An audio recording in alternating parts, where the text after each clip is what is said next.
So high everyone, এগুলো তোমাদের fourth semester Calcutta university history জেনারেলে সাজেশন দিয়ে দেবো। মানে ফোর্থ সেমিস্টার যাদের হিস্ট্রি মাইনর আছে তোমরা কিন্তু সাজেশনটা ফলো করতে পারো। সাজেশনের প্রথম একটা কথা বলে দিই, তোমাদের কিন্তু যে সিলেবাসটা আছে ফোর্থ সেমিস্টারে হিস্ট্রি মাইনর হিসাবে, সেই সিলেবাসের কিন্তু সেই সিলেবাসের উপর কিন্তু এবার 4টে পরীক্ষা হবে। মানে ফোর্থ সেমিস্টার মাইনর এবং হচ্ছে কি যে সেকেন্ড সেমিস্টার হচ্ছে কি যে অনার্স, এবং তারপর সেকেন্ড সেমিস্টার এমডিসি, আর সেকেন্ড সেমিস্টার হচ্ছে কি যে মাইনর। তো 4টে পরীক্ষা হবে, বুঝেছো? তো একই সিলেবাসের উপর যখন 4টে পরীক্ষা হবে তখন কিন্তু কম প্রশ্ন পড়লে একটুখানি সব সমস্যা হতে পারে। তো সেই কারণের জন্য তোমাদের এই ভিডিওতে যে প্রশ্নগুলো দিচ্ছি সব কটা প্রশ্ন করে রাখলে খুব ভালো হয়। আদারওয়াইজ এক্সট্রা কোশ্চেন্স বাদ দিয়ে যে প্রশ্নগুলো রাখা যায় দেন সেগুলো কিন্তু সবগুলো করবে, আদারওয়াইজ কিন্তু সমস্যা হতে পারে। এবার যদি তোমাদের সেকেন্ড সেমিস্টারের পরীক্ষা আগে হয়ে যায় তাহলে আমি কিন্তু আর একটা ভিডিও পোস্ট করব, সেখানটা কিছু প্রশ্ন বাদ দিয়ে দেবো যেগুলো সেকেন্ড সেমিস্টারদের মাইনরে চলে এসেছে, বুঝেছো? এখন যেগুলো দিই সেগুলো করতে থাকো। প্রথম প্রশ্ন দেখো, 10 বা 20 মার্কসের জন্য মানব সভ্যতায় লৌহ প্রযুক্তির আবিষ্কার সংক্রান্ত বিতর্ক আলোচনা করো, বা বলতে পারে যে লৌহ প্রযুক্তির আবিষ্কার সংক্রান্ত ঐতিহাসিক বিতর্ক আলোচনা করো। নেক্সট, পশ্চিম এশিয়ার আদি লৌহ যুগের প্রভাব লেখো। মানুষের বিকাশের বিবর্তনের ইতিহাস আলোচনা করো। নেক্সট, প্রাচীন গ্রিসের ট্রাজিক নাটকের বিকাশের ধারা লেখো। নেক্সট, প্রাচীন রোমের দাস প্রথার উপর টিকা লেখো।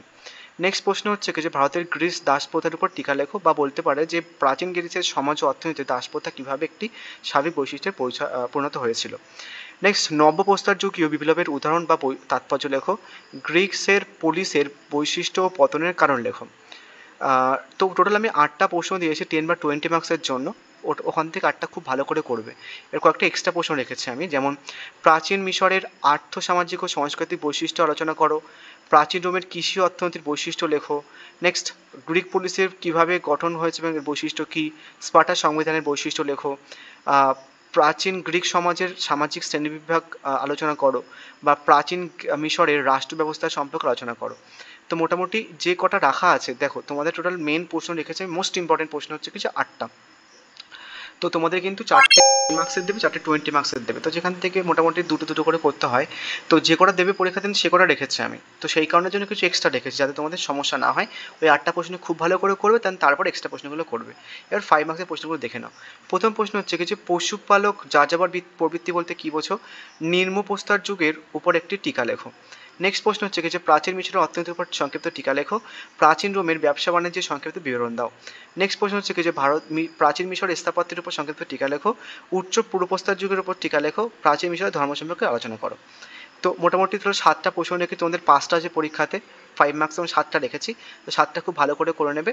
ওটা হয়ে গেলে দেন তারপরে এক্সট্রা প্রশ্নগুলো করবে। যেমন গ্রিক ঐতিহাসিক থুকিদিসির অবদান আলোচনা করো। গ্রিক ঐতিহাসিক হেরোডোটাসের অবদান আলোচনা করো। এবার একটা জিনিস বলে দিই, তুমি যদি কিন্তু নোটস কিনতে চাও এই পেপার বলো বা হচ্ছে কি তোমাদের যে যে সমস্ত অনার্স পেপার আছে প্রত্যেক কটা পেপারসে কিন্তু ইংলিশ প্লাস বাংলা ভাষায় নোটস অ্যাভেলেবেল আছে।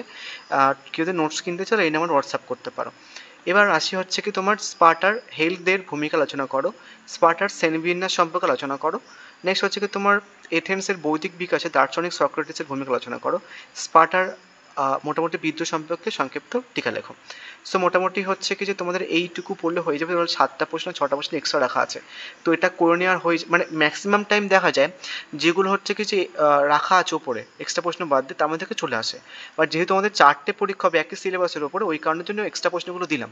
তো ওগুলো হয়ে যাওয়ার পরে মানে 8টা প্লাস হচ্ছে কি 7টা 15টা প্রশ্ন হয়ে যাওয়ার পরে মানে 15টা প্রশ্ন খুব ভালো করে পড়ে নেবে, একদম লিখে লিখে ভালো করে পড়ে নেবে।